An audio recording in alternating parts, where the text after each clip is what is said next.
Allow me to introduce you, gamers, to a man who needs absolutely zero introduction.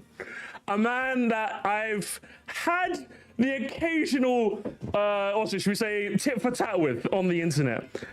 A man whose name strikes fear into the hearts of the Nintendo community.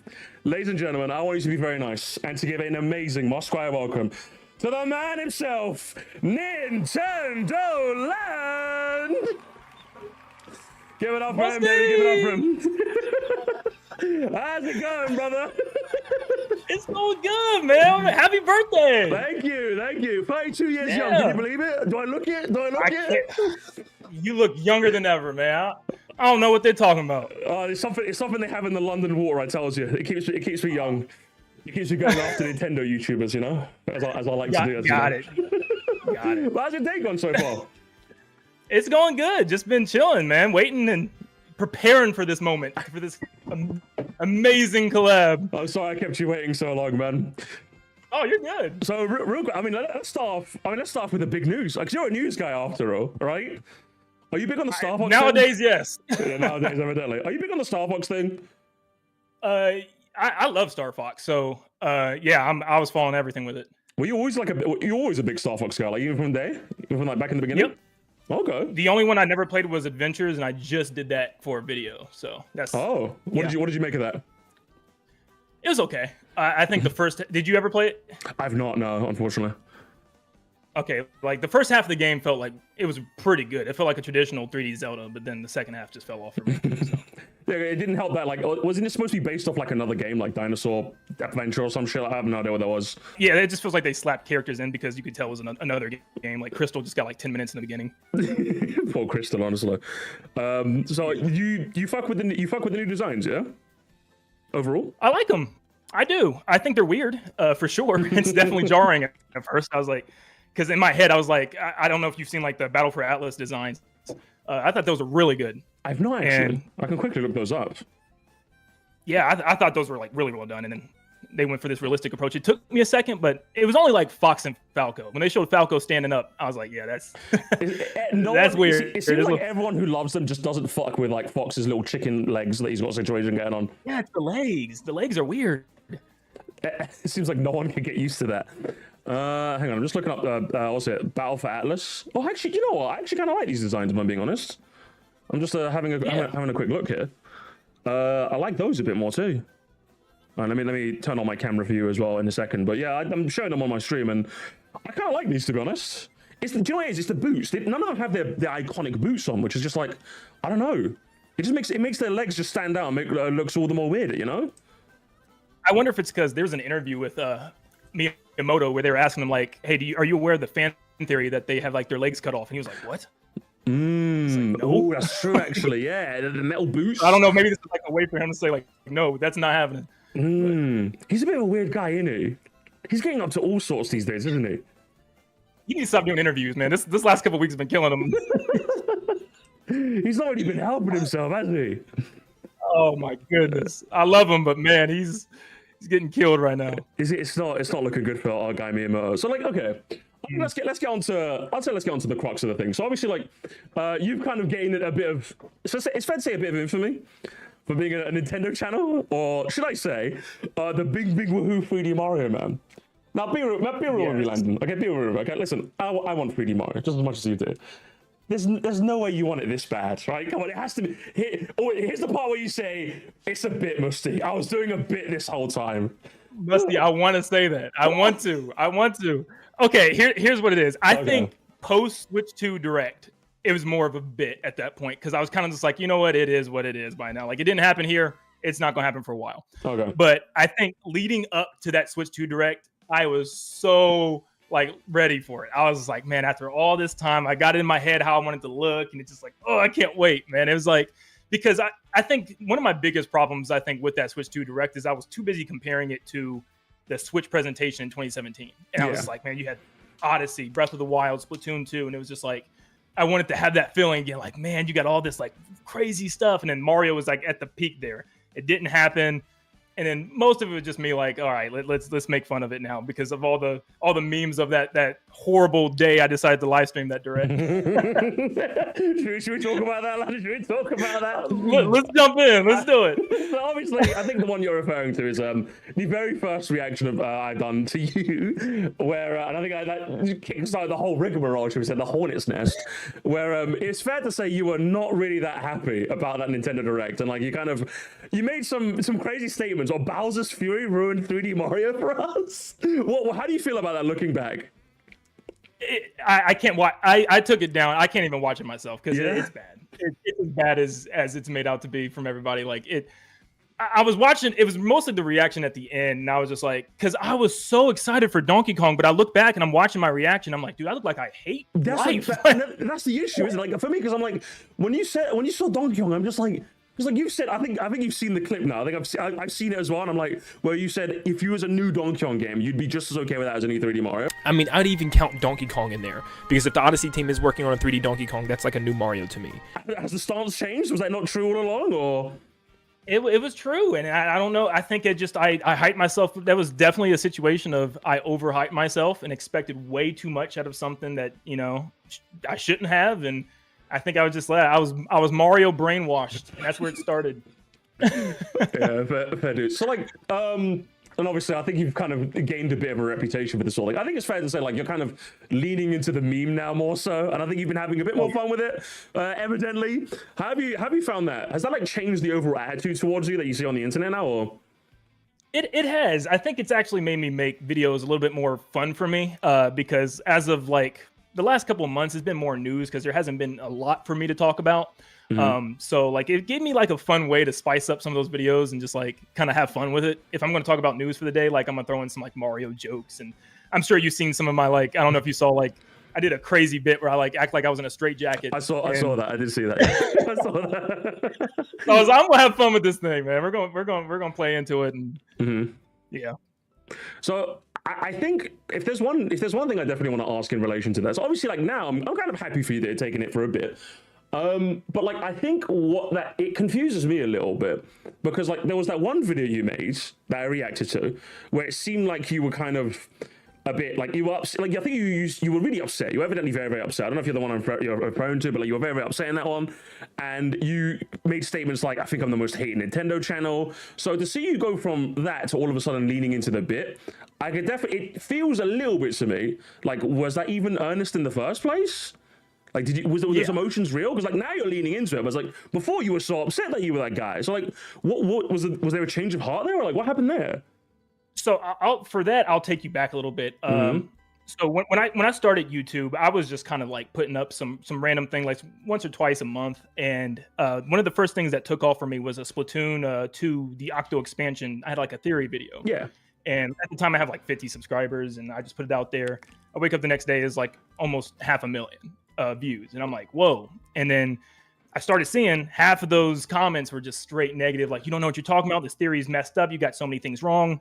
And I'm thinking, I didn't think for you guys to see this. Like, this is just for like me just putting up for fun. And I was like, man, and that's like my first situation with hate. And it like tore me up. Like it really, really, really messed me up. And I was like, I was at the point where I was like, I don't know if I want to like even make another video. And then my friends and family were like, dude, that's the internet. You'll get over it. So I went through it. And, over the years, there's been some things here and there. But I think as of like after that Switch 2 Direct, that's when I really started to like start getting just hammered, man. I had like people emailing me every day, DMing me like, quit, get off YouTube, other crazy stuff. And I told myself just, let it go. But like, I have really bad anxiety. I overthink on everything. And I just, as soon as I start seeing stuff about me and then for some reason, people start sending me like links to Reddit threads of me in it, and I'm like, don't show me this, man, because it's gonna be in my head. Yeah, people will do that. That happens to me on occasion when people tell me that people are talking about me, and I'm just like, I don't want to know. Why are you telling me this? Yeah, I don't want to know. And I just start, and once I click into it, I go down the rabbit hole. I start looking into like all the threads and stuff, and I'm like, why am I reading this? And I just, for some reason, I made that video. I wish I didn't make that video, to be honest with you, but yeah, I was just kind of feeling beat up and defeated. And you know, I had a lot of talks. Nathaniel Bandy reached out to me, and I talked to him for a while. He's an awesome guy. I mean, he's a lovely gentleman. He's a lovely gentleman. I'm not saying that because he gave me $50 earlier this stream. I'm not saying it because of that.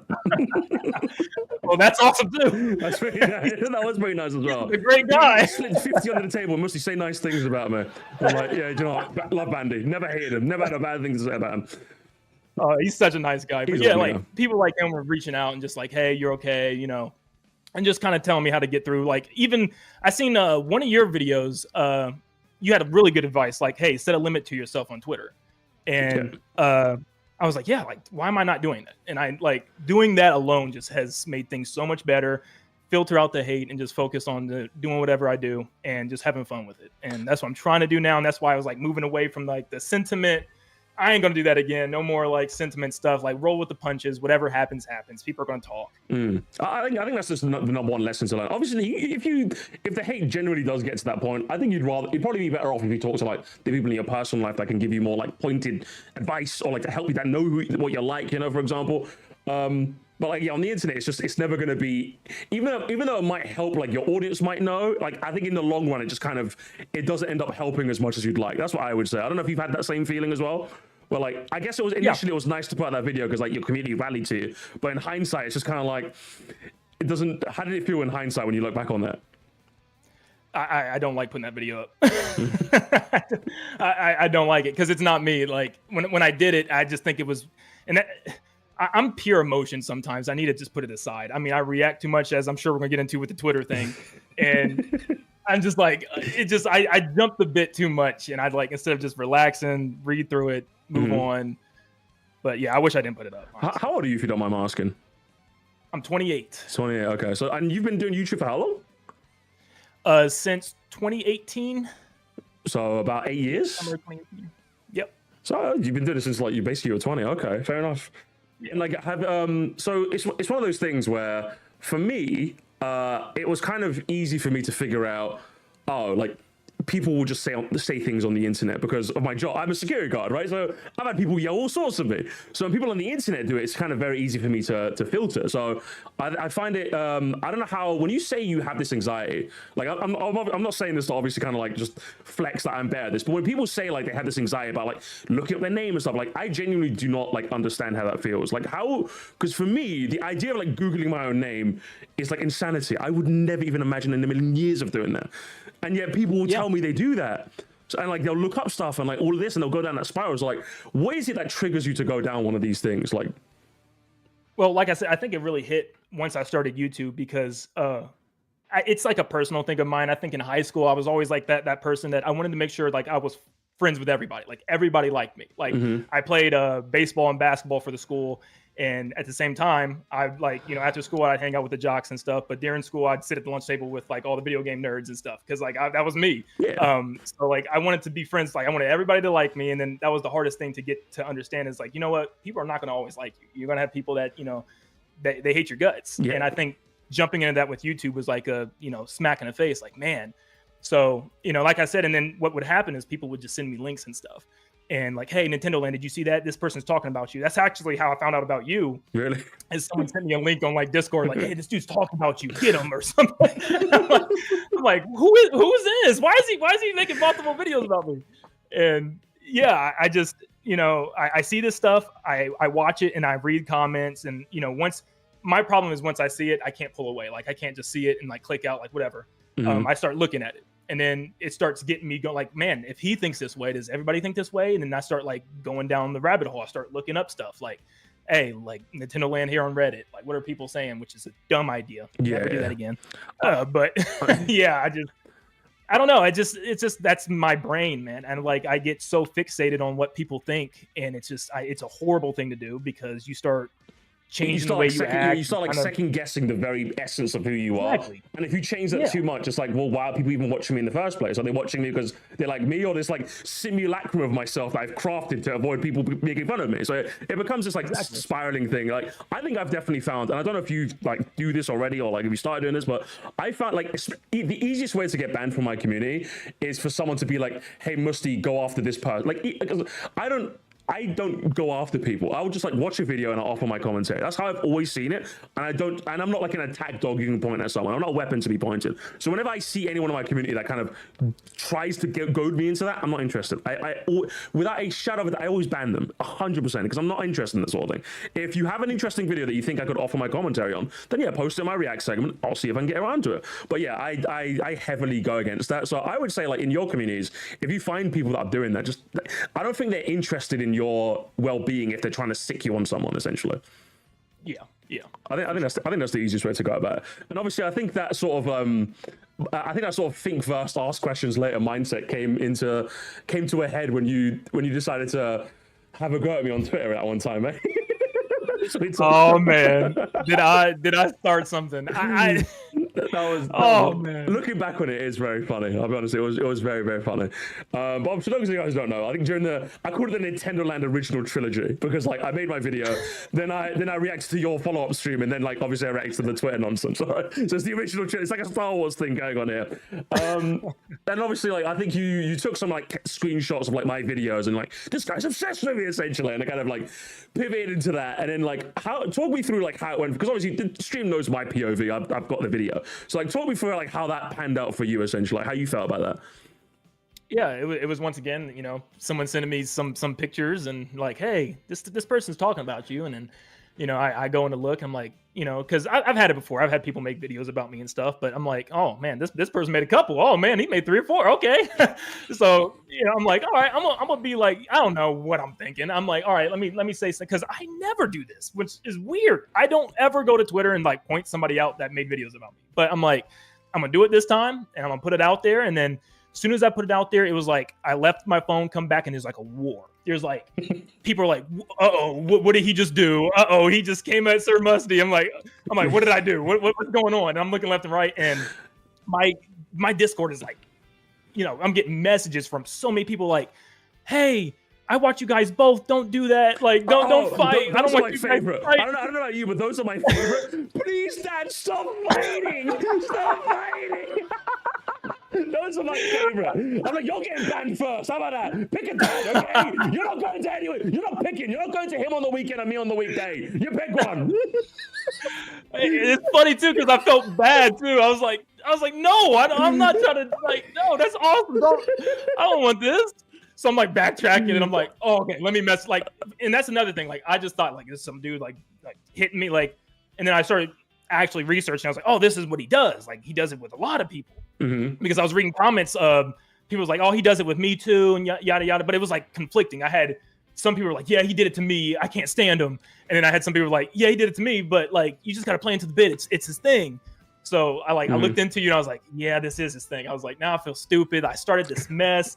And I was like, only thing I could do is just like, hey, that's on me. Like, it's my fault. Like, I jumped and I reacted. And, you know, I was like, just like the video I posted, like one of those things where I'm just like, I wish I didn't do that. Yeah, for me, like if someone's willing to just like extend an olive branch, 9 times out of 10, I'm just like, it's chill, don't worry about it. Just a little bit of a Twitch slap fight, nothing wrong with that. So it was a fun time on my end, at least. I'll say that much. It was a fun day on the Twitter machine. But it's one of those. How have you found? So like pivoting back to like your channel, for example. So like it's fair to say, so you got your big break on a Splatoon theory, right? And obviously now that's not the kind of thing you cover, right? So like, what was the transition from like, how long have you been doing like topical Nintendo news stuff essentially? Well, the thing is, I want to still do that stuff. It's just like, I think really it transitioned right after, I think, Mario Wonder, that year of like Tears of the Kingdom, Mario Wonder, Pikmin 4. And then it was just like all kind of quiet. It was like remakes and stuff as we were preparing for Switch 2. So it was like kind of all getting hype ready for Switch 2, you know. And then obviously Switch 2 came out. I was still a little bummed about it, but like I really went deep in like Mario Kart World, Donkey Kong, and then it just kind of like, I don't know. For me, I felt like not only for me the interest was kind of dying off with some of those other games. Like I like Kirby Air Riders, but it just wasn't something that I felt like I wanted to cover. And I can also see with like, you know, the views and stuff, people didn't really care about it as much as they did other things. So slowly over the last couple of years, like there hasn't been like a mainline Splatoon. There hasn't been a mainline Kirby, a Mario, something that I can make a theory on, something that I can dig into lore. So I've kind of had to like to pivot in a way. And it was hard at first because like back when Mario Maker 2 example, when that came out, I covered Mario Maker 2 for like 3 months straight of just all these like things you can do with the tools and cool level designs you can make, speculation for what they could add to the game with DLC. And I miss that so much because that to me is my favorite type of content. Like Breath of the Wild, Tears of the Kingdom, locations you missed, cool spots on the map and stuff. And since we haven't really had a game where I could really dive into that, it's kind of switched to like, what's the latest news? What's something that's, word of mouth, a rumor, a leak, something we can talk about. And honestly, I'm not a fan of it. I want to get back to that type of talk. And that's why I was like, with Donkey Kong, it was like a little small moment where I could. But since then, I mean, there hasn't really been too much for me that I wanted to dive into and make content about. So do you, like, when you say you wish you could, like, it always feels to me that, like, now, I mean no disrespect when I say this, obviously, but I think it's fair to say the content type you make is not that hard to make. I think that's in the grand scheme of things. I think that's fair to say, right? Yeah. So who is stopping you from essentially like doing the new stuff and like also adding like an extra bit of like things like for you, like videos for like the algorithm, quote unquote, and videos for you? Like to me, it doesn't seem like that's outside of the bounds of possibility, Because like even at my size, like for me as an example, I don't really make that much money making videos. My bread and butter is live streams and then my Moresty, right? That's like the two like big pillars, I would say. Realistically, videos don't really do much, but I still have fun making them. I still have fun, like I pay my editors, they get to like have an open canvas on my video, they have a lot of fun. Upload a video, boom, it's fun, right? Comparatively doesn't make as much, but I still have fun doing them. So I feel like if it's possible for me, I don't know why it's not possible for you. Does that make sense? No, you're 100% right. And I actually, the last couple of months, I have forced myself to do that. And it's been the best thing I've ever done. Like you said, I think a lot of times at least I get too stuck on like, what do people want to see? What do people want to see? What's going to do good in the algorithm? And I think like recently, like I just said, I did Star Fox Adventures. I just went back, I finally played it, and I did a whole like hour-long talk about my playthrough. I did it with, I finally played Fire Emblem for the first time with 3 houses. I played Xenoblade for the first time. And I loved Fire Emblem and Xenoblade, and I was like, for a couple weeks there, I was making lots of just my experience videos and stuff, and people really liking it. And I've been trying to shift more into that. And it has been better on my mind. It's been, something that like I now constantly I have 2 like list of video ideas. I have one that's just kind of like, as the days go on, what's hot, what's top. And then the other one's kind of like big videos I can work on in the background. And I can even tell you right now, like for instance, like one of the projects that I've been working really hard on is making like a video saying, what if every Mario Kart 8 Deluxe track was in Mario Kart World? Like, how would it change? So, I'm trying to do like a little bit of both, have one video that I'm working on for a couple of weeks, maybe even a month, and then get that out, but also do the other thing. So yeah, I completely agree. I think during this time is, when I should be experimenting, and maybe I should have done it sooner, but I am starting to try to get there. Especially since like obviously we're kind of at a period where like Nintendo aren't really like being a bit tight-lipped when it comes to news. So if there was ever a time to kind of like test the waters to like pivot into like other types of content, I think now is definitely the chance. And it obviously seems like that's the kind of thing you want to do. So like for me, I've always kind of been under the assumption that you've kind of enjoyed doing this. So hearing you say, this isn't really my bread and butter, and I'd rather be doing something else is quite surprising. I'll be honest. I'm quite surprised. I think the problem is just I feel like I've been it's probably Mario. I've just been talking about this plumber so long. I need freedom, Musty. I need out of here. Okay, real quick though, when a 3D Mario does get announced, right, and obviously it comes out, how long can you promise us before you start making videos on the next 3D Mario? Oh, I'm done. And I'm telling you right now, like there will be a video or two, of course, talking about what's next for Mario. But I'm telling you right now, this is gonna be my like my one song type of like. This is what I've been, because it's funny. I started in 2018. It was right after Mario Odyssey in 2017, so I kind of missed that, and I missed Breath of the Wild. So I was kind of like trying to go back and do some stuff for that, but it was like kind of like I'm a little late. So I never really had like a fresh new 3D Mario from like something I can cover and something I can speculate and talk about. So it's just kind of like that one thing, like I've built up so much hype. Like I do not care what type of Mario game releases after this one. I like, it could be anything. It's just this one in particular for me has just been like such a hard wait. I'm telling you. All right, listen, I'm gonna hold you to that, Landon. Okay, I'm gonna hold you to that. All right, I'm gonna hold your feet to the fire. All right, if after the next Mario game comes, if Mario Titans comes out, and like within a month I see you going, but what about Mario Journey? I'm gonna word with you, mate. You're gonna expect 7 Moresties, 7 people going. Did you hear what Moresty said? There are gonna be 7 people, in minimum 7 people in your Discord. All right, I'll say that much. Yeah, I hope you hold me to it because I hope I'm not. I hope I'm not doing that. That's interesting. So obviously, okay, that pivots me into the other topic, which is obviously you've been very clearly typecasted as the Bing Bing Woohoo Mario guy, right? So obviously this is the part where I think now's your chance to kind of show my chat and the world essentially your ball knowledge. So when you say you've been a bit of a gamer, what was your like first console growing up? Because for me, PS1 was my first console. That generation, that was my jam. What was like yours? PS1 and PS2 was my first. Okay, what kind of games did you have on there? If I told you, you'd probably laugh. But I don't know if you ever heard of I had like a game called RC Revenge Pro. It was like this little RC.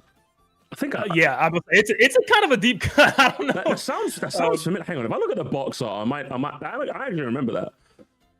Was it called RC Revenge? RC Revenge, and then there was like a remake something. It was like RC Revenge Pro. I think that was PS2 version of it, but it looks familiar. I'm gonna be honest. There's something about this box art that's kind of looking a bit familiar to me. I'm gonna be honest. There's something about it is erasing it. What was it? What was like the deal with that? It was like I know there was a lot of racing games on the PS1. PS1 loved their racing games. Oops. Yeah, it was like a Mario Kart RC car. Like you had items and stuff, but like you were like race through these big versions. Like it was like a giant haunted mansion. You'd race through like a big house and stuff. So. But shit, okay. I played that. I played Pac-Man World 1 and 2 were like always my favorites. No, I played like you said, there was a lot of racing games, Need for Speed games. But my first real I played Croc. That was one of my first ones. Croc 1 and Croc 2. Shit, all right. And Klonoa was a big one. That was like Dreamcast, I think. My fiance loves Klonoa. My dad had a big Klonoa fan. But yeah, it was mostly my dad's consoles. The GameCube was like the PS2 and the GameCube were my first I didn't buy. My dad bought for me consoles. So my first real Nintendo jump into Nintendo was like Mario Sunshine. That's probably why I'm so Mario brainwashed today.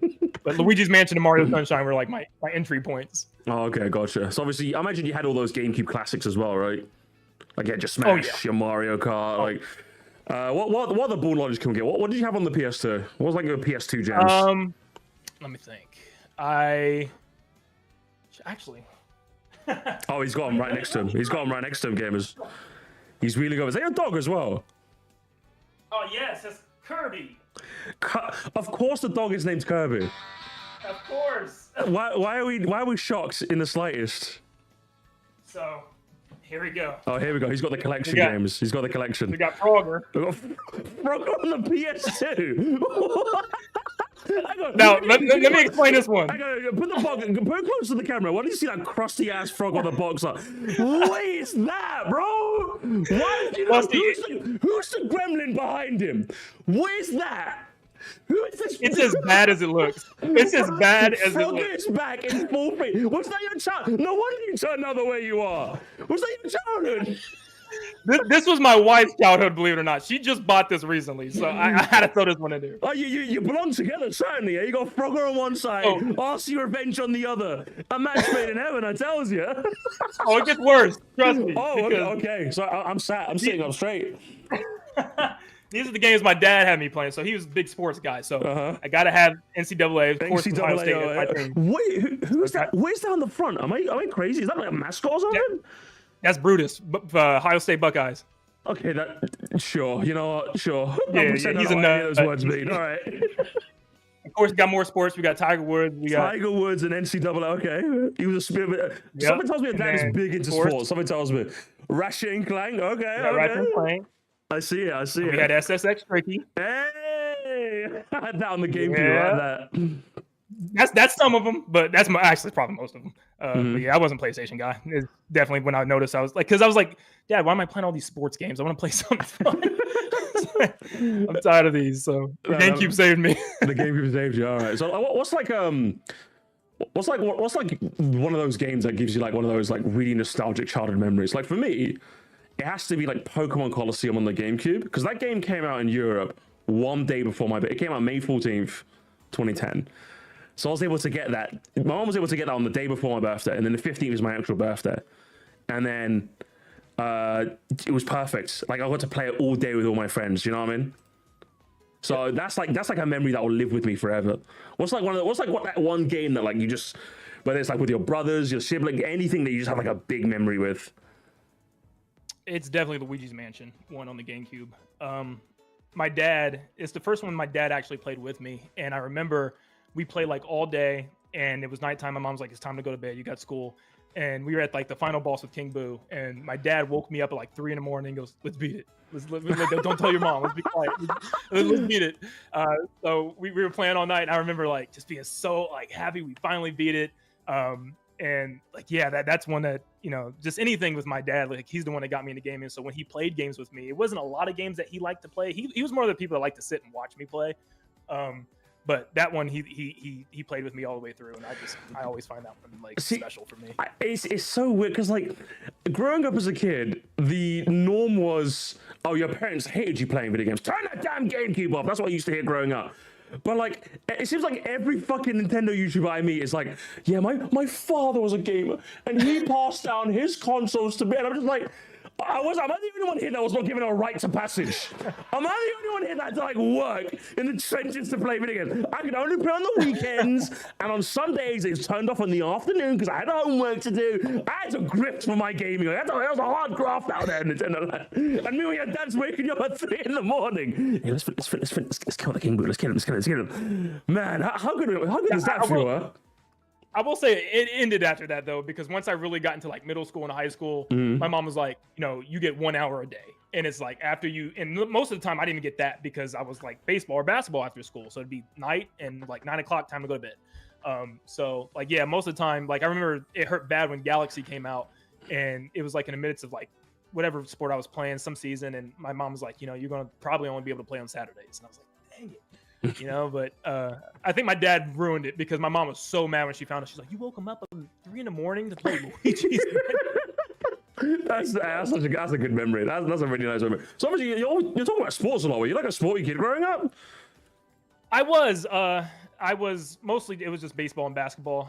Like now I play golf because I'm old and tired now. That's the transition. When you get old, you play golf. That's kind of how it works, isn't it? That happens to everyone. So I'm guessing that's what you and Bandy do. You two don't play golf every now and again on occasion, I imagine? We need to. Yeah, you should do, honestly. See, I might let them know after this. You might have to. I'm surprised you guys haven't done that already by now. Something to that effect.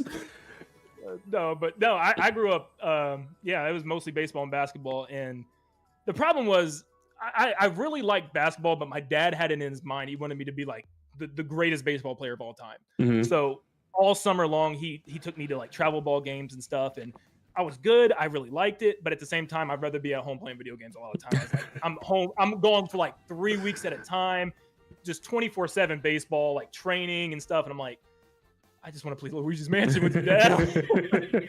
Let's go home. That's funny as hell. Like for me, it was I just play video games a lot of the time. I used to balance it like just going out with my friends. I wasn't really much of an extracurricular kid. It was either I was going around like biking around, causing mischief in the local street, or I was at home like playing Pokemon Emerald. that was kind of my childhood, really. Also, Bandy in the chat, they say let's golf, bro. So he's down for that if you're gonna hit him up. Let's. You know what? We're coming to you, Musty. We're all gonna golf. We're all gonna go. Hey, listen. Hey, I'll bring Scott along. I'll DM him. I'll let him know. What? Nintendo boys.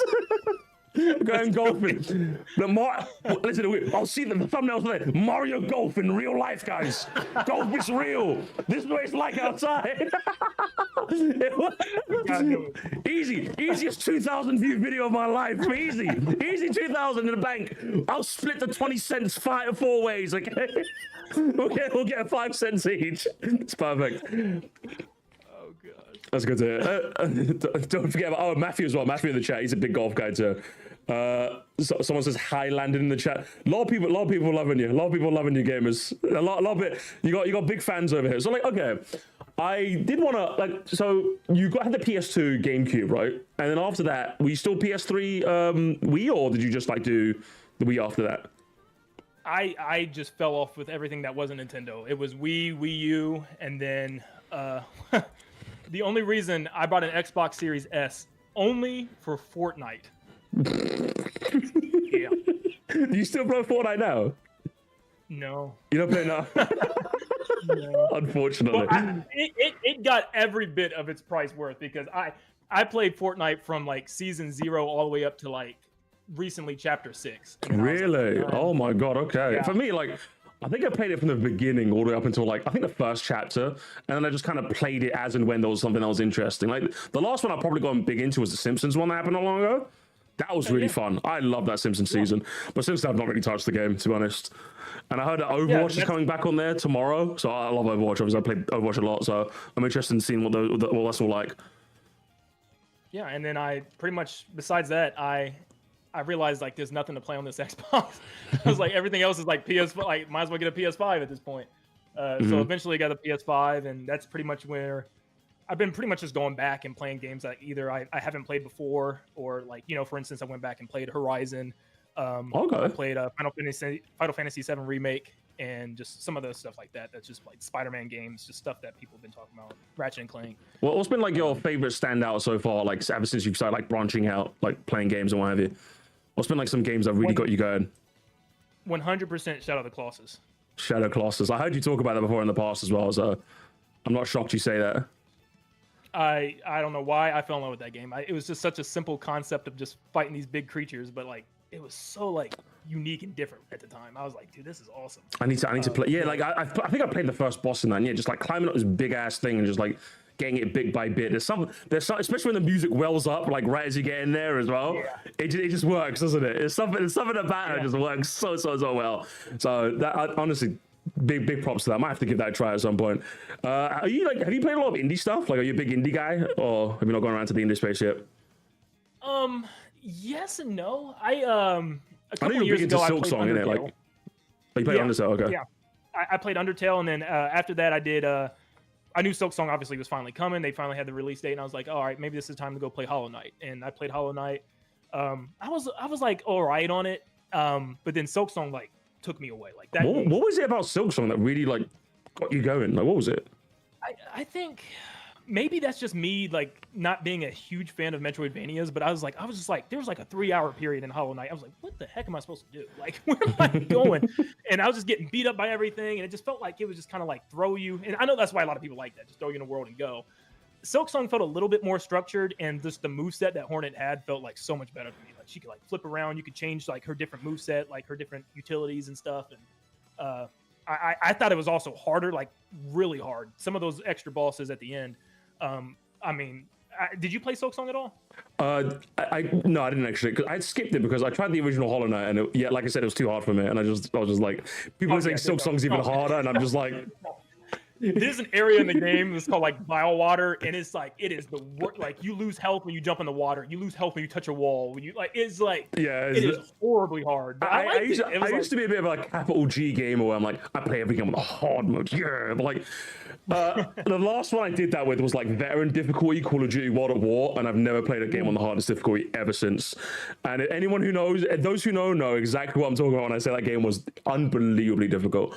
That was it. That was the last time I ever played a game on like the hardest difficulty, which is like 10 years ago at this point. Yeah. So ever since then, I'm just like, give me normal modes. I'm okay, thank you. I'll stay within my wheelhouse. Give me games to play. Yeah. I don't like super baby modes, but I'm not like here for like a crazy time. Okay, give me something normal. You know, give me something regular difficulty. Yeah. That's my jam. What would you say is like your, speaking of like hard game, what would you say is like your favorite, like the gaming achievement that you look back on and you're like, yeah, I'm so fucking proud I did that. Like, it definitely has to be World at War veteran difficulty for me. That was one where like, oh, I literally the gold trophy you get when you beat that, because I've been on PlayStation, you get trophies, which is called Purple Heart. I'm like, I fucking earned this Purple Heart, brother. I earned this Medal of Honor. I'm telling you, I earned it. So that was my one. That's my one. I look back on like, gosh. Is there any you've got? There's one that I'm about to get, and I'll count that one because I've been doing it for like the last 5 years, off and on. Is the Hyrule Warriors Definitive Edition on Switch. Trying to 100% that game with every single bit of its content, and it is crazy. Like how bad are we talking? How crazy does it get? Oh my god! Someone made a video about it. If you can like one day like just look at like the 100% for Hyrule Warriors, it's ridiculous. It is like there's like 10 maps with like over 200 missions that half of those missions you got to do twice. Half of those missions have things that you got to collect and play with different characters. And then there's like the story mode that you got to complete on all 4 difficulties with like every, like in like some characters you need to use to get a heart container, some characters you need to use to get a Skulltula.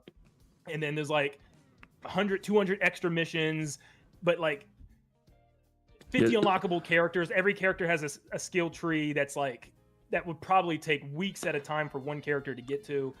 Yeah, someone said like the first one takes like 1,000 hours. Yeah. So somewhere between 500 and 1,000 hours is what I'm getting at from the chat. Jesus Christ. What made you decide to do that, eh? I don't know. And what makes it worse is I started on the Wii U, and then they brought out the 3DS one, and I was like, let me switch over to 3DS. And then they brought out So you tried this multiple times? Are you serious? It's horrible. It's terrible. It's so bad I gotta limit myself. I'm like, all right, Bro, I'm only gonna do let's hope they don't do like a switch. Let's hope they don't do another one. Oh my god. I'm done then. Well, no, it's bad because they did like Age of Calamity, so I had to take a break and go do that one. Then Age of Imprisonment came out for Switch 2. I was like, oh my gosh. But those are nothing compared to the first game's content. Like nothing. It's crazy, and it's like boring content. It's doing the same missions over and over and over again. It's just like, oh my gosh. It's crazy. I don't know why I'm stuck to it. I'm stuck. I gotta see I'm the kind of guy who makes fun of the people who just go for 100% for the sake of it. You're giving me an easy layup here, Landon. You're giving me an easy layup. It almost feels like I'm punching down now at this point. It's embedded in me. It's like a lifetime goal I have to complete. I gotta do it. So Monty just super chatted too and said he did the exact same thing with Hyrule Warriors 1. So there's someone else out there in my chat who's in the exact same boat as you. So misery loves company, I guess. Fuck it. All right. All right. Yeah. So I think you mentioned that Sunshine was like the game that like really like was a childhood game. What would you say, like, because for me, there was like a point where like I was an adult where like I played games and I'm just like, man, games really are art, you know? I think for me, it's when I played like Uncharted like 2. I think Mario Galaxy made me realize video games could really be something more with this like amazingly orchestrated soundtrack. But I think like playing the Uncharted series with like how naturally written Nathan Drake was as a character made me realize, oh, video games can like really like just be more than I'm just like scrunkly platformer jumping from like the end to save a princess, you know? It really made me like fall in love with the medium. Do you have like a game like that that just made you go like, I actually like, this is more than just a hobby. I love video games with all my heart. Yeah, well, I'll touch on Uncharted real quick. I just went back and I played through all of them in like last year. Started the year and ended the year playing through them, and I loved them, dude. Those are such good games. They're so well written, man, honestly. Like, you could just like turn your brain off and just like, I'm climbing for an hour. And like, it is like, it's so different. And some of those set pieces are crazy. Like I think it was the third one with like the ship that was singing. Oh yeah, that one's a good one. That one's a good one. Like it really personified like the because it's like there's action adventure games as a genre, but that game like is like the defining action adventure game. Like it's not just you're going from it makes you feel like you're Nathan Drake. I don't know, like easy commentary, but like it really makes you feel like you're just like this adventurer and you're going for this like big prize at the end. And, like each game having its like own like what's it, like ancient lore to like tackle. Like I think Uncharted 2 like, you know, Shangri-La, the like temples of Shangri-La. Uncharted 1 was like the treasure of El Dorado. I forgot the Lost City of, I don't know what it's called, but each one has their own like little thing. And then also Uncharted 4 is like the Francis Drake as well. So like each of them have their own little like ancient like, you know, ritual or lore to like tackle, and it really feels like you're going there. It's so good at doing that. I don't know how they've done that. It's amazing. Yeah, but like my personal, I'd say the ones that got me like wow.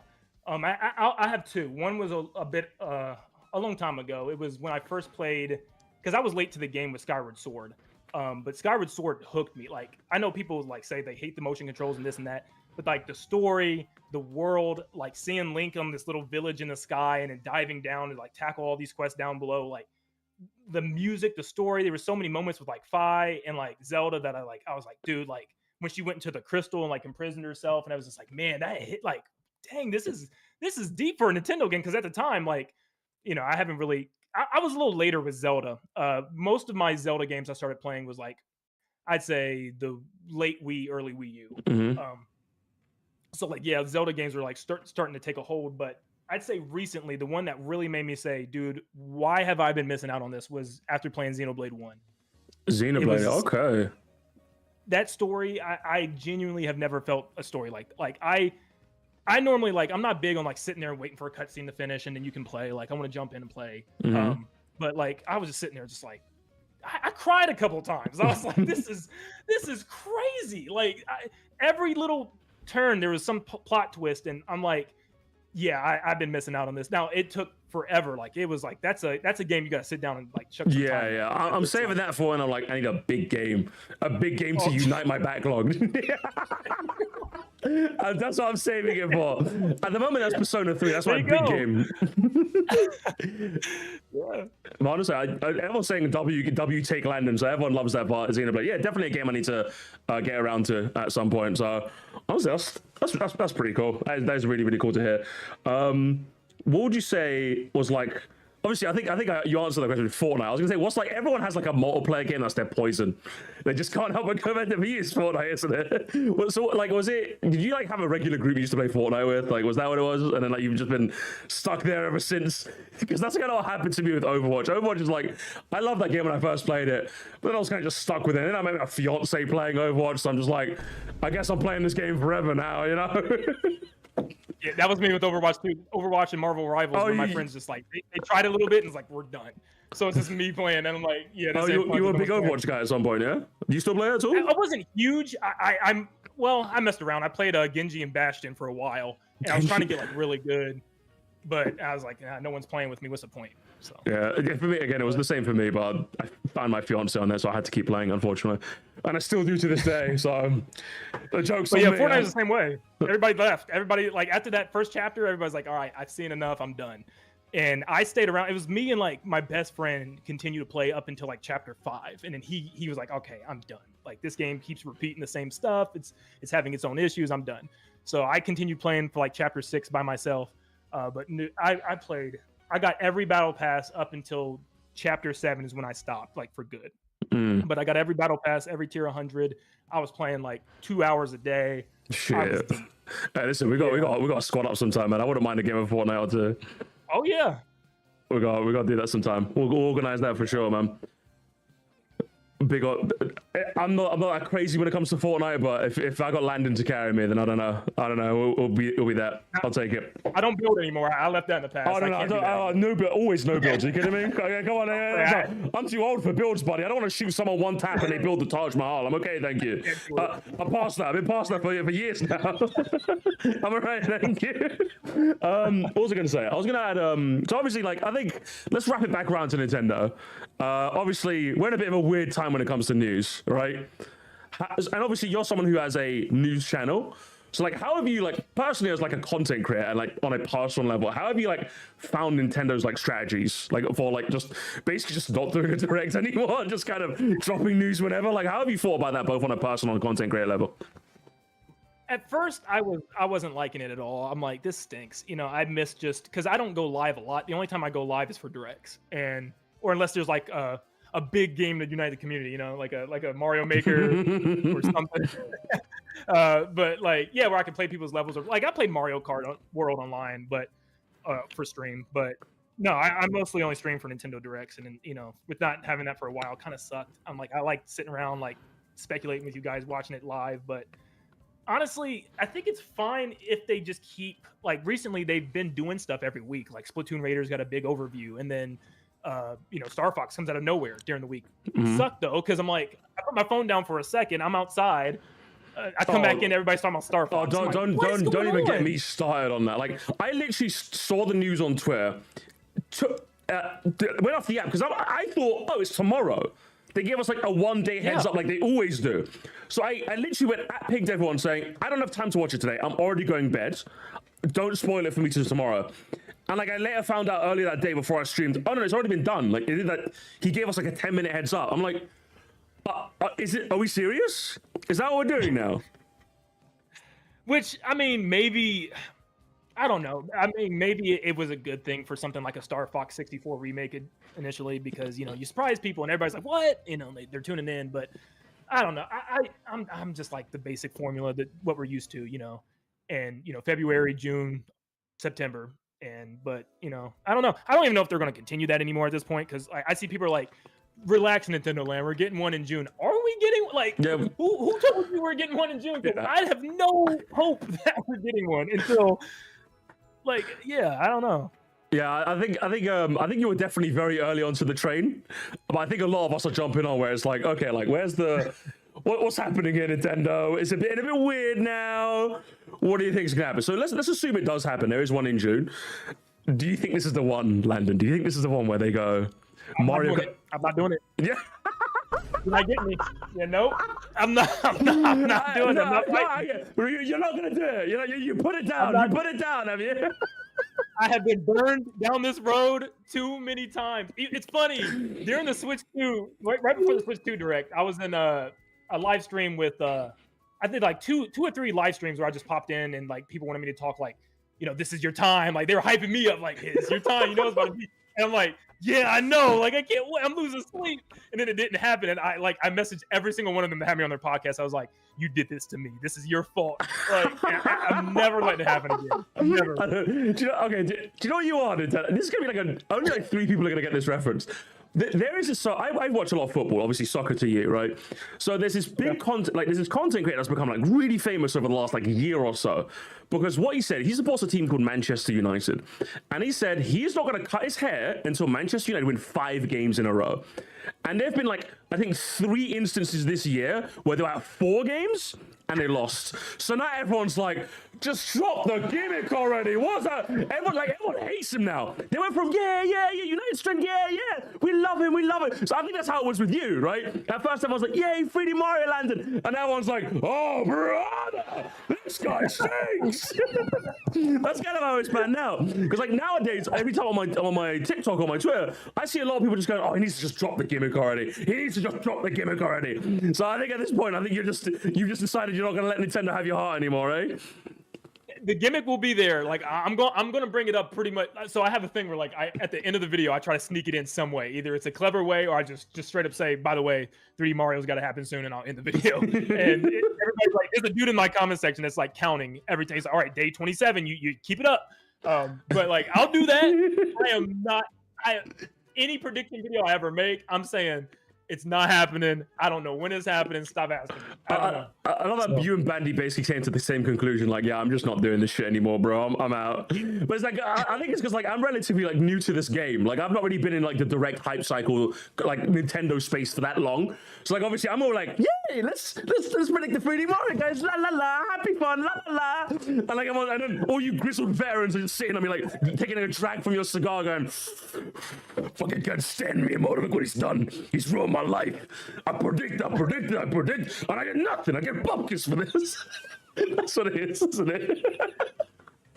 So I don't blame you guys for being jaded, I'll be honest. But like, outside of Mario, if a direct, let's assume a June Direct does happen, what is like something that, forget about the realistic chance of it happening, what's something where you're like, I would go out my seat for, other than Mario, what's something that you'd get out your seat for? I'd love to see. It's fun. I feel like besides Mario, I feel like everything's kind of like been there. I'm like, I've always like, I wanted a single player Splatoon. It's not exactly the way I thought it was going to be, but I wanted a single player Splatoon spinoff game. That happened. And then I'm like, I wanted a 1,000 Year Door remake. That happened. Skyward Sword bringing to the Switch. That happened. So I'm like, there's really nothing. I'm like, the only thing I can say that would make me really happy is if somehow they brought back Kid Icarus Uprising or something with Kid Icarus. Hey, pound it, brother, pound it. Let's go. Let's fucking go. That's what I'm saying. I'm tired of my hand cramps. I need controls. Honestly, I think if anything, like it's not even. I love that game, just to clarify. But it's not even like I want it to come back because I love it. Please let me play again. I just want it on a controller that's normal. So I'm not like one hand on the stick, one hand on the touchpad, or like messing. Like, listen, I'll give Sakurai plenty of praise for giving me lots of different control style options. I just want 2 sticks, thank you. Just give me 2 sticks like a normal gamer, please. Thank you, Sakurai. So that's why I want it ported, man. I just want it to be on a normal console, please. So yeah, I'm right there with you. Working on a game. When he made that, like, he was like, I'm working on a game. I'm submitting a thing to Nintendo, and I was thinking, everybody's like, oh, it's Smash. I was thinking, oh, please be Kid Icarus. Like, please, like, be something else. And then it came out, it was like Kirby Air Riders, and I was just like, oh. like I like Kirby Air Ride, but I'm like, oh, like, man, this is his opportunity. But I mean, besides that, it would be 100% Luigi's Mansion 4. Like I relived that childhood of my dad, so we can play King Boo again. Come on. My prediction on Luigi's Mansion, and this is going to be it's always unpopular every time I say this on my chat. My prediction for Luigi's Mansion 4 is I just don't think it's going to happen. But the worst part is it makes sense for it to happen in that critically it's a success, commercially it was a success. It's like in a genre that Nintendo doesn't tend to do that often, which is like, what's it, like horror, like spooks, like puzzle kind of solving game. So like it's a relatively like unique type beat for what Nintendo does. Obviously, like it raises the IP of Luigi that everyone seems to love. So, but like I just like that's the reason I don't think they're going to do it, because it makes too much sense. That's why I think so. I'd love it if it happened. I loved 3. I think 3 was the game that really made me fall in love with Luigi's Mansion, because I didn't play the original. I played the original way later, but I played 2 and I thought 2 was good, but like that was just it. I played 3. I loved 3. 3 was so good, man.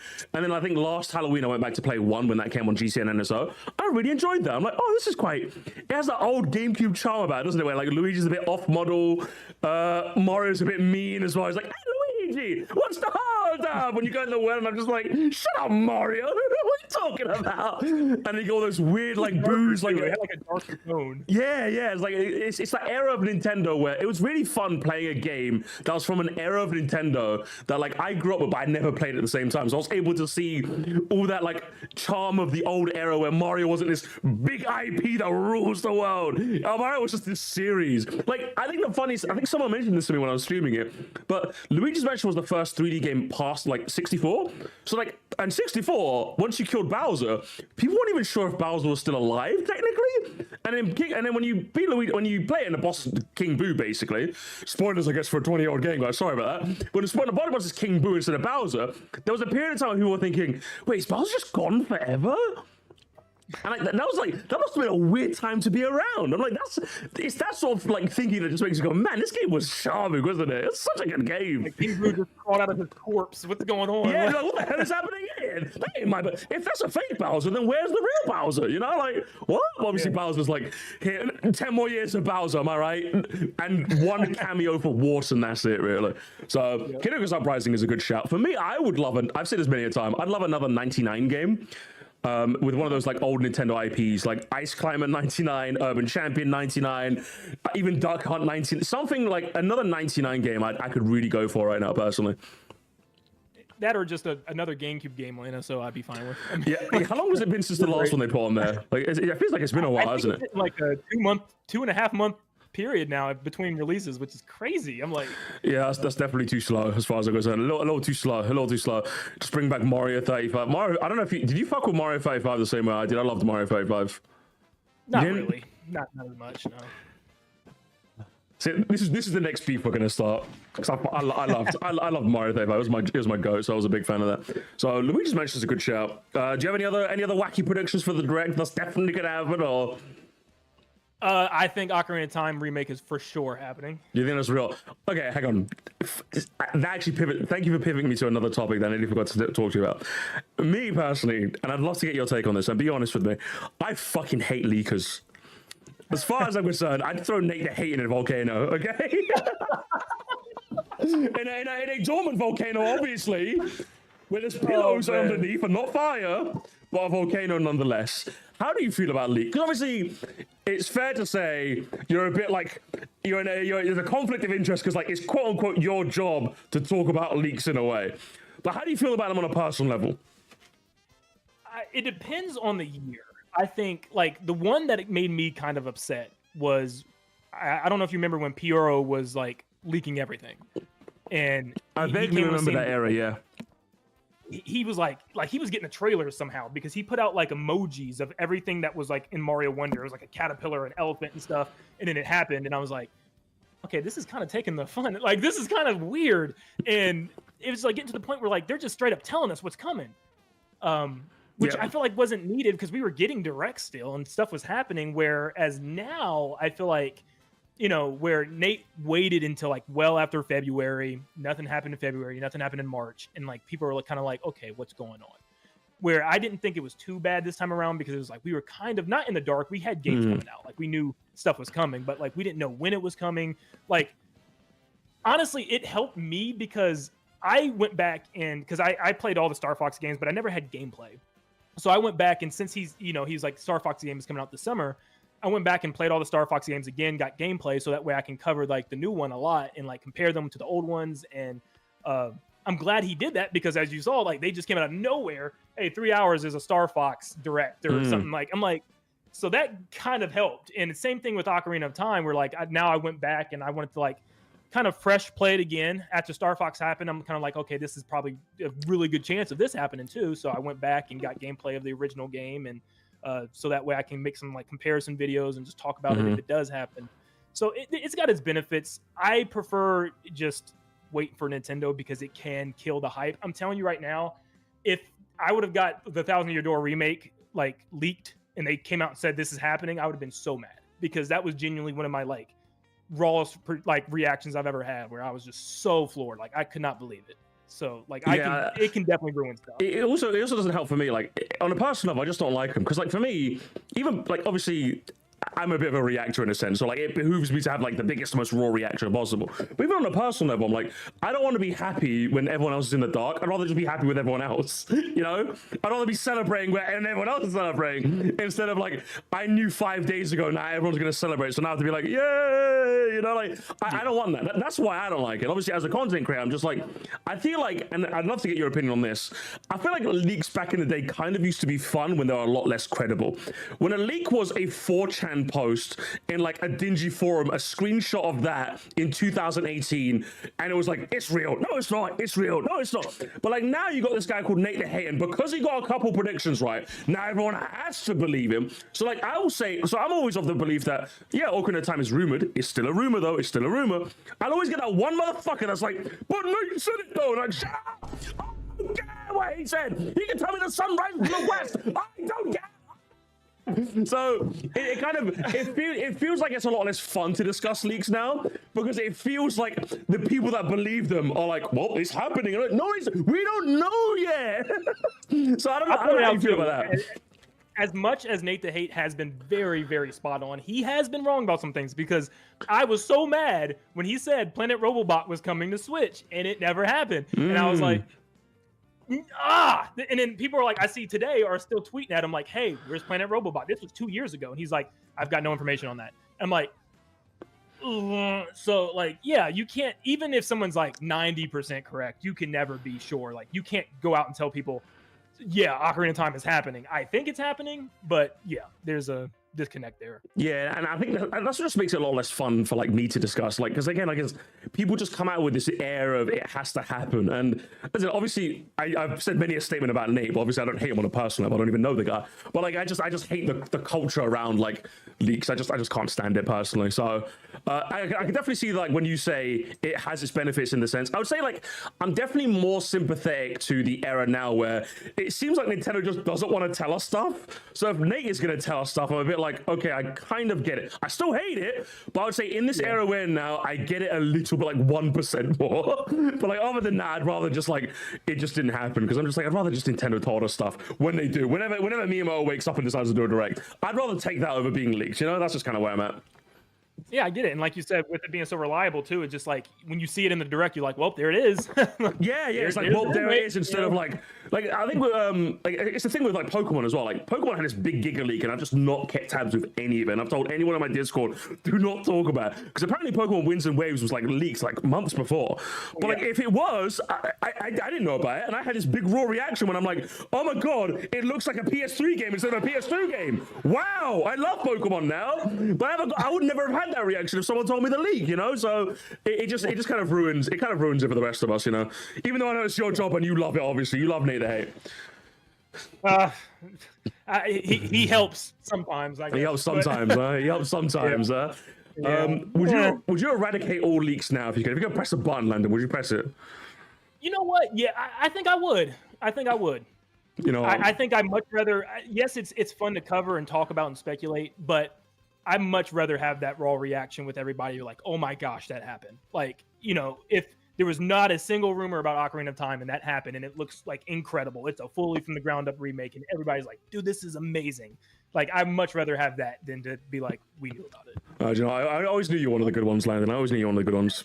I always knew you were. Right, chat, if you have any questions from Landon, I'll take them from the chat. We'll do like a quick like lightning fire like a question round. I saw one in the chat that said, what's like some of your favorite OSTs? Because I don't really see you talk much about OSTs, like video game soundtracks. What like some that come to mind that really get you noggin jogging? I just did a collab with this channel called Domain. I think it's like a game domain. He did like your favorite Mario song. So I was like, listening through. I'm like, man, this is hard. So, but my favorite video game OST is 100% Tropical Freeze. Oh, that's a good shout. That is a good shout. There's not a single miss in that soundtrack. I mean, David Wise is my guy. I mean, oh my gosh. He's a good one. Honestly, that's a really good shout. I think mine like fluctuates between Sonic Rush, Sonic Mania, and Persona 5. I think those are like my top three, and they just kind of bounce because I love all three of those. They're just so good. I think if there's one that was going to join them in like the 3 and make it a 4, probably Mario Kart World. Because like Mario Kart World has so many good bangers as well with that like jukebox. I would say that's you brought that up. What was that? I completely forgot. One of the things I actually grew up on, maybe even before Mario, was Sonic. So, really? You're a big Sonic guy, from not as much like the 2D classic games. I really started with like Adventure and then Adventure 2. Which one of those games is better, by the way? Adventure 1, Adventure 2, real quick.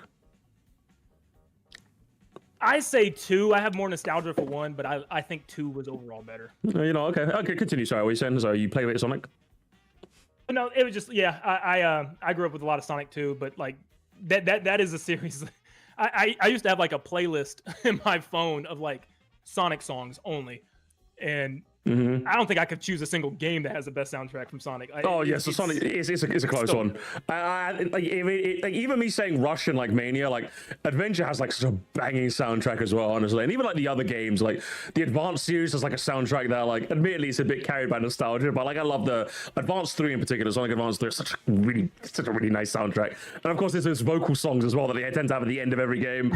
Lord knows if you get me with a drink in hand and karaoke in another, I'm gonna start singing Live and Learn. I don't know about you. What's your Sonic? Right now, Landon, if you were to do karaoke, what would be the song? Right now, I put you in a stage. Here's the microphone. What are you singing? Which one is it? It would be, what's the name of it? Was it like something of the wind? Night of the Wind. Is it Night of the Wind? Yeah. Oh, okay. Yeah. That's a good shout. That was my jam. I love that song. Fuck with that. Oh, but there's so I wouldn't know which one to pick. That's a good one. Night of the Wind. Everyone's loving you for that. Everyone loves you for Night of the Wind. Well, it's funny. We had a concert here. So I'm in Ohio, and a lot of people know already. But we had like this concert, and it was like the most exciting thing you can do here because there's nothing going on. So like, they finally came here, and me and my friend's like a huge Sonic fan. He's like, let's go. And like, we were like singing the songs with him, and it was so corny, but it was so good because we got to relive these songs, man. Like, it was great. I happened once in London, and I'm so upset I didn't find out about it until after because I'm just like, I would have gone. It would have been the corniest thing ever, but I would have been like, live and learn. I'd have been going down my heart, baby. It was corny. And listen, I would have loved every minute of it. Listen, just give me some liquid courage and I would have forgot how much of a cornball I am. Don't worry about that. I would have been right there with you, man. But that's crazy. Real quick, some more. I'm going to scroll up and see some more like rapid fire questions. Do you have any thoughts on Resident Evil? Are you a big Resident Evil guy? Never played Resident Evil. Okay, gotcha. Someone said opinions on Star Fox Assault. Did you play Star Fox Assault? Oh, yeah, what do you think? Well, originally I used to think it was the best in the series. I loved it. I loved the fact that you could have like ground combat that just switched seamlessly into the plane and then back into a landmaster. But after replaying it, I'm like, it's good, but it's flawed. It's not my favorite anymore. I still think 64 is probably my favorite. But I do wish they would experiment more with that ground combat where they made the controls tighter. They could even have a really fun multiplayer online with that. I liked it. I like finally we're not going up against Andros. It's the Aproids this time around, like these like alien bugs that are invading and like turning people into zombies. I thought that was awesome. I love the story. but it didn't have a lot of replayability because there was no like branching paths this time. It was just like mission, then you beat the game in like 2-3 hours. Got it. Like, would you like? Because obviously I've never played any of the Star Fox games. Would you recommend me going back to play like 64 before I play the remake, or should I just go in blind? Do you think? I think you could just go into the remake. I don't think you need to go back, honestly. Okay, I'll give that. I'll give that a try. Nowadays, you play one Star Fox game, you've heard the story to all. I'm like, because like I don't know if I should like play it like reviewing it based on the contrast of the two, or just my thoughts as a newcomer going in. Because obviously I can only choose one perspective to review the game on. So like I'm just kind of like in a bit too like, do I go fresh or do I play the old one and like kind of compare contrast, see was it worth the remake? You know? Well, you're not gonna like. I mean, it's not a lot of. I mean, you could beat the game in all 3 routes in like maybe 2-3 hours. So it's not like you're going to be spending a lot of time. So you could, but you don't have to. I mean, I feel like from what I've seen with the remake, it looks like it's the exact same levels, beat for beat. Just okay, got it. I think I'll just play the new one then. Okay, obviously here's the big one. I asked it anytime someone new joins my chat, by the way, and they go, "Hello, Moresty, big fan. I've been watching your videos." The number one question I ask that determines if they're safe or they're banned is Galaxy 1 or Galaxy 2. So Landon, is it Mario Galaxy 1 or Mario Galaxy 2? Which one do you pick? I have a feeling I'm gonna upset you. Go on. Which one is it though? It's Galaxy 2. Fuck, no! No wonder we've been enemies for months. No. Oh my goodness, this is why. It was all foreshadowing. It makes sense. It makes sense.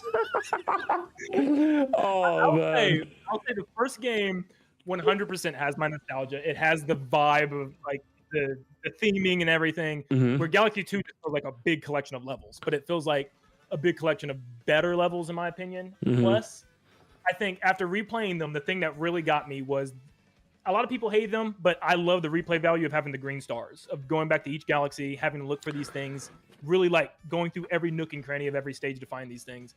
I feel like it, gave the game a lot of replay value. Like I love the stuff with Yoshi. I don't know. I just felt like now there's definitely some downsides. Like I feel like the Bowser boss fights are a huge step down from Galaxy 1. But besides that, I think Galaxy 2 just by a little bit. Fair take. Fair enough. I guess. It also doesn't help that like it's 2v1. Like Bandy also agrees and says you're right. So I guess I just lose. I guess everyone hates me. I guess everyone hates me on my birthday. I guess. I think make a video about it. I got it. Why I'm done with the Nintendo community. Honestly, I'm gonna ask every other Nintendo. I'm gonna ask Mero. I'm gonna ask like Scott the Wars. I'm gonna ask every YouTuber I'm in contact with, and if they all say 2, I'm done. I'm done making YouTube forever. I'm done. That'll be my final video. There was another question I had that I wanted to ask actually, and I scrolled right past it. I'm so upset now. Someone called Sonic Fan be like best Sonic game. Real quick, what's like the best one? Unleashed. Have you played the recompiled one on PC? Have you played that? I have not. My friend just sent that to me the other day, and the reason why I didn't, because I played through the game like I think 2-3 times, and the third time I played through was this was during COVID, and during like one of the college seminars, it was so boring. I would play Unleashed in the background as she was talking. What the heck? What? And, I had in the background just she was talking, just saying it was one of those classes where like I could take a test and just I knew all this stuff, but like I didn't want to take notes or anything, so I'm like, oh, we're playing Unleashed. We're doing hot dog missions and Unleashed. That's crazy. I'm just getting like you're just like high up on the seats on this like lecture hall, and like you're just like miming "Night of the Wind" or like whatever song it is on that one. I don't know which like song it is. We're just like miming the music. Ba ba ba ba ba ba da da ba da da. You know it. That's what happened. You're just going in there. Oh my god, get out of here! But just don't like we didn't all do that. I didn't because I was a good boy who listened to my teachers, okay?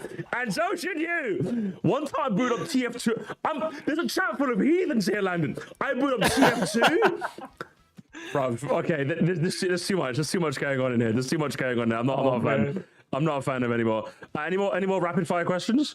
Is there anything you want to ask me as well, or instead of me just constantly picking your brain? Or I don't know. I'll say, what has been your best experience on Switch 2 so far? Like, what game has been like lights out? You recommend? Boring pick, but it's got to be DK Bonanza. Because I don't know if you resonate with that game the same way I did, but because obviously it obviously takes from like Odyssey DNA, but like it's obviously a lot more like smashing stuff than it is about like tighter platforming. And for me, that just hits all the like neurons in my brain. I just loved smashing stuff and like using the different Bonanza abilities. You know, like that was just it just worked for me. It's a shame that I can't say Metroid Prime 4 though. I was hoping that would be the game for me, but obviously. Okay, I'm glad you brought that up. So yeah, this one I really want to hear because I've felt like I've been, at least with like the content creation circle that I'm in, like the people I've talked to, they're like, dude, you're crazy. Metroid Prime 4 is so good. And I'm like, did we play the other three games? They're lying to. No, they're lying to. They're telling you porcupines, mate. They're actual LARPers. They're LARPers, I'm telling you. They're telling you porcupines. Like, oh, they loved Mackenzie telling them where to go. Honestly, because like, what was like, it had everything in its locker that a Metroid Prime game should have. It had the atmosphere. I personally didn't mind the Galactic Federation that much. It had like the environments. Everything looked stellar, felt stellar, sounded stellar.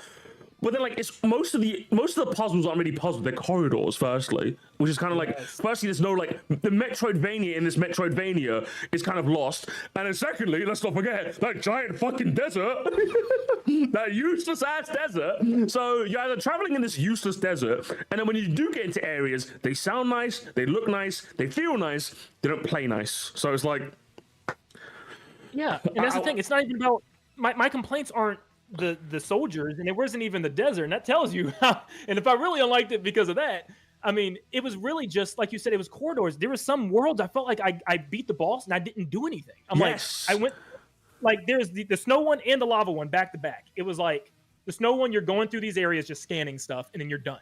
You fight these enemies after you turn on the machine, it's over. And then the lava one, you're taking this tram, just going through these little cutscenes, jumping off, activating machine, jumping out on the tram, going back around. I'm like, what are we? There's nothing happening here. I feel like there's no puzzles in the room that I got to look for. I'm not using a special visor to fight enemies or to look at things. I'm like, I don't know. It just felt lifeless. Yeah. The worst part is it looked and sounded the part. Like everything about it, like that's what was like. There was a Metroid worm in my ear whispering, saying, "But look at the. Don't you love the way when like the wind billows in like the ice area and Samus puts her hand in front of her visor? It's graphics, Musty. Like your visor fogs up. Doesn't it look so cool when your visor fogs up and you can briefly see Samus's eyes? And I'm like, it looks like Metroid. Everything about here is a Metroid. It just doesn't play like one." So yeah, your friends are lying to you. Your friends are lying to you. If you played it, because at the moment I'm still playing Metroid Prime 2, and like I was like, oh, hang on, that's a Metroid game. So wow, I get to do Metroidvania. Unbelievable. So I played the trilogy one more time just before Prime 4, just so I can like have that like, okay, this is what we're coming off of. And like a lot of these people are like, they live and breathe Metroid. I'm thinking, where are we disconnected? Like, what are we playing? Did you get a different copy? Because this is not what we were doing with the first three. Like, what? Oh. Listen, there's something in there. Miles McKenzie whispered in their ear sweet nothings, honestly. He whispered sweet nothings into their ear and they fell for it. They really did. So yeah, I would say Bonanza's my standout. It's such a good game. And I know it might feel a bit mindless to some, but it hit me exactly where it belongs. And like, oddly enough, for a Mario game, I love the characters and the story. As weird as that sounds, obviously it's not box office, but I loved Pauline. I love the way like it very clearly felt like she was growing into her own, and like all the different like Bonanza like animals as well, like the masters of their own art. They were quite charming characters in their own right. There was something about seeing a giant ostrich with like big ass like fucking Nike trainers where I'm just like, okay, this game's kind of funny. So yeah, it was that's obviously got to be the standout for me. Boring choice, but that's got to be mine. What would you say yours is though? I'm gonna have to be boring choice then because Bonanza's right. Bonanza. We're getting a 3D Mario Musty. It's gonna be Donkey Kong Bonanza. I will say if like there's obviously I don't know if you play much Tomodachi Life at all. Obviously it's not a Switch 2 game, but like I've had a lot of fun with that too. Pokemon Legends ZA, I know technically once again it's not a Switch 2 game, but I very much enjoyed that. I'm very much enjoyed my time with that so far too. I'm just quickly like browsing through my Switch 2 library. Pokopia, I haven't properly still gotten into that yet, but like from what I played, I'm having a lot of fun with that. Belleville Park was a decent shot. Yeah, again, I think I talked about this when I talked about Star Fox, in that a lot of the games in the Switch 2 era have been like solids, but I could definitely understand why people are like, I don't feel like it's a new generation yet. You know, that's going to be my overall take on the Switch 2. I can definitely understand when people say that, but like I've had a lot of fun so far, and I'm hoping next year keeps it going, you know? Yeah, it's been Donkey Kong, and the surprise one for me, because it's normally I'm not big on life sim games, but like Pokemon Pokopia took me away. Like I sat down and I spent countless weeks just, building my island and like literally just building the first world, because there's like 4 little hub worlds that you can work on. And I just took a week and just started building my own little town on the first one, and I'm like, dude, there's 3 more. I'm done though. So I burnt out. It's really, really good, but I'm burnt. I'm like, I need to play more of that, because I was getting into it. I just kind of other games came along, so I definitely need to play. Especially my fiance, she's mad at me because we're supposed to like have an online world together, and like I just kind of stopped playing it. So I need to play more of that. I need to play more of that. That sounds like something I need to do. Any more rapid fire questions, chat? Or are we good here? It's been fun having a chat with you, Landon. I'm gonna be honest. It's been very fun having a chat with you. You said earlier, while I'm waiting for some more questions to pop in. You said earlier you're waiting for this moment. I hope you weren't too nervous about meeting the big bad Moresty. I hope you weren't. Oh no. I knew. I really wanted to. We got a game for sure one day where we just play something. But like, yeah, I wanted to reach out and just like, once again, hey, because like I said, back to me in school, I was like, I hate it that like, I don't want to have an enemy. Like, I don't want to have enemies. I don't want to have people that don't like me. Like, I want to be like, hey, like I was wrong. Let's do something. So I'm really glad you reached out. You're not gonna find an enemy in me. We may not be best friends forever, but like, trust me, there's no enemies here. Okay, I like to watch videos of people. I have my fun and I just kind of move on. That's kind of been my jam. I think you were just like the unlucky pick of the litter, I guess, because I watched like 5 of your videos instead of just one and moving on. So because I just found you that fascinating. I've read Switch 2, so like I can't blame you. You it was a gold mine for me with Switch 2 so far. So Cam asked one question. Can we get hang on? Can we get one? He said can you say the line? We need a big game to unite the community. He wants you to say the line. We really, really need a big game to unite the community right now. I clapped Camus. He said the line. But for a serious question, what's a game in a genre that you don't really play that you love? So it's like, is that like a genre where you're like, I just don't fuck with this genre, but this game though, I love this game. Besides Pokopia, like I just said, I'd say probably like Fire Emblem. I'm not a big JRPG person. And then like, that I didn't like. I've been seeing. I was one of those people that are like sick of these characters in Smash. This game doesn't look interesting to me. I'm tired of this. Like that's all that we keep getting these directs, and they keep showing us. Like just hating on Fire Emblem. And then I was like, you know what? Yeah, let's try it. And the gameplay just really did click with me. I'm not like huge on the whole like the stuff outside of the gameplay, kind of like the friendship stuff. I don't know. This is not my thing. But like the battles were addicting. I love like the little grid battles and like because I really like Mario Rabbids Kingdom Battle. That's one of the few like Tatcom type games I've ever played. So I really fell in love with Fire Emblem's gameplay. So like I'm already like I already bought I bought Engage first, and everybody's like, don't play that, play 3 houses. I was like, but I got it, I have it. What am I supposed to do with it? Like, put that aside. Go play 3 houses. So I had to go buy 3 houses, and like, yeah, I'm glad I did. Like, I can see myself definitely playing more games in that franchise. Okay. I think we're also someone's opinions on the iconic "My Son" comment. I completely forgot about that one. And I know obviously listen, I don't know if you saw the humor in that than I did, but the worst part about that comment is you can see it when I'm in my reaction. I read it, I laugh, and then I start thinking about it, I laugh more, and then I start thinking about it again, and I just keep laughing. It's that cycle, you're just thinking about something and just how funny it is, and you just keep laughing and laughing and laughing and laughing, and I'm just I couldn't stop laughing. Wait, what was the comment again? I can't remember. It was something to the effect of like when I was when I was 14 years old, I played like Mario Odyssey, and I'm like, Dad, I can't wait to play more Mario games with you. I'm 20, he's 21 now. I would have loved to have had many more memories with him. And then, like, again, you laugh because you're like, this sounds like a fake comment. And secondly, how many Mario games on the Switch? He was the father in this situation.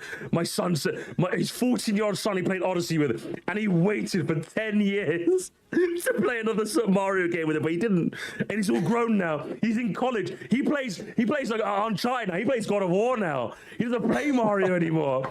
So I didn't watch it, but I saw you made a video on your second channel about that comment. So thoughts on that? I did the same thing. I made like half the video was me just laughing, like, yeah, this is one of those things that like you gotta look at like, dude, this is kind of corny. This is kind of corny. But then I was like, yeah, I mean, sure, maybe I have no clue if they're being genuine or not. But I'm like, if they are, sure, why not? Maybe there's just like, you know, they're hyped for a game because like me and my dad, I could do the same. Like, yeah, I think it hit you harder because, like, obviously you have memories of gaming with your dad, so you're just like, this poor dad couldn't game with their son. But then again, like, when you peel back the comment for like 2 seconds, it's like you had so many games on the Switch 1 era, Mario games to play. I'm just like, what do you mean you waited for a new one? Definitely relate, but like, yeah, it was a funny comment. I can see why that was hilarious. It was kind of corny. I couldn't stop laughing. It was too much. But I think I don't think we're gonna get any more questions from the chat. Thank you so much though for joining us, Landon. Landon, what's on the horizon for you? This is the times where you get to plug and shout yourself out. Oh man. Well, we're waiting on 3D Mark. What do you mean what's on the horizon? What? You guess what's coming out today? 3D Mark? No. Well, I'm looking at your channel right now. Nintendo's about to have one of the biggest directs ever. Uploaded 3 hours ago, so you uploaded that and we're like, okay, now it's time to confront Moresty, the evil Moresty. Oh, that's funny. That video, that one's been in the works for like a week now. I was just like gathering all the rumors that we have, but I mean, yeah, I mean, for me personally, I'm very like, this is one of those situations where I actually have a lot of stuff that I'm excited about playing. Like for me, this is my niche. Like a Splatoon spinoff, absolutely. A Rhythm Heaven game, finally. Like I love Rhythm Heaven games. And then obviously with Star Fox, like this was a huge surprise. I'm down for that.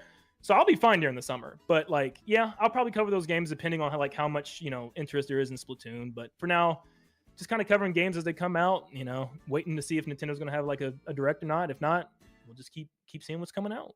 Fantastic. Well, Landon, I'm sure this won't be the last time we'll chat. I'll see if we can do anything else in the future. If not, if anything, a Fortnite stream would be very fun. That'd be very fun. Yeah. Do it. And then we got to golf. So. Fortnite into golf, that's a generational combo. Gamers, Nin10doland, Landon, round of applause. Thanks so much for joining me, brother. And I'll speak to you soon, okay? Yep. Happy birthday, man. Thank you so much. Enjoy the rest of your afternoon, all right? Peace out. The Landon Ocalypse gamers is upon us. What did you make of that, chat? What did you make of that? Huh?